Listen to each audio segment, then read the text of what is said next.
លឺសំឡេងបងយំលើភ្នំធំបេះដូងបងស្រែកស្ងៀមស្ងាត់អូនទៅឆ្ងាយដូចភ្លៀងធ្លាក់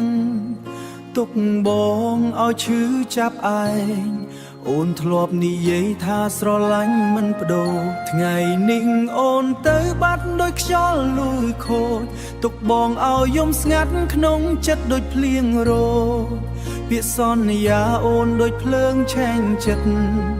តែការពិតបែកបាក់ដូចកញ្ចក់ចិត្តអូនមានថ្មីហើយបងនៅតែឈឺពិតមើលអូនដើរជាមួយគេបេះដូងបងបាក់ភ្នែកទឹកភ្នែកហូរដូចទន្លេហូរខ្វាក់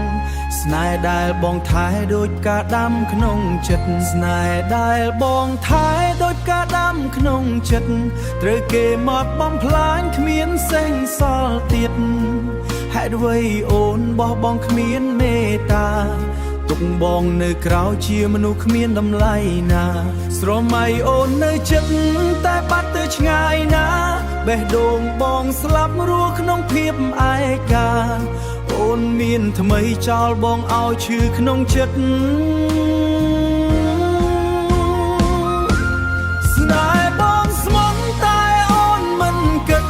បេះដូងបងខូចដូចមេឃងងឹតបេះដូងបងខូចដូចមេឃងងឹតរស់នៅគ្មានន័យគ្រាន់តែដកដង្ហើមបន្តិចអូនសើជាមួយគេបងយំម្នាក់ឯងរូបអូននៅក្នុងចិត្តមិនអាចលែងស្នេហ៍ដែលបងផ្ដល់អូនបំផ្លាញឆេងទុកតែស្នាមឈឺនៅក្នុងបេះដូងបងឯង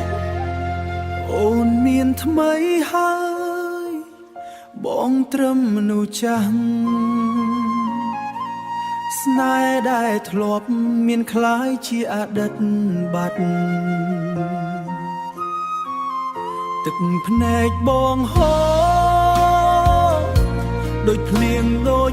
ធ្លាក់ឈប់ស្ងាត់បេះដូងបងខូចគ្មានថ្ងៃជួសជុលវិញ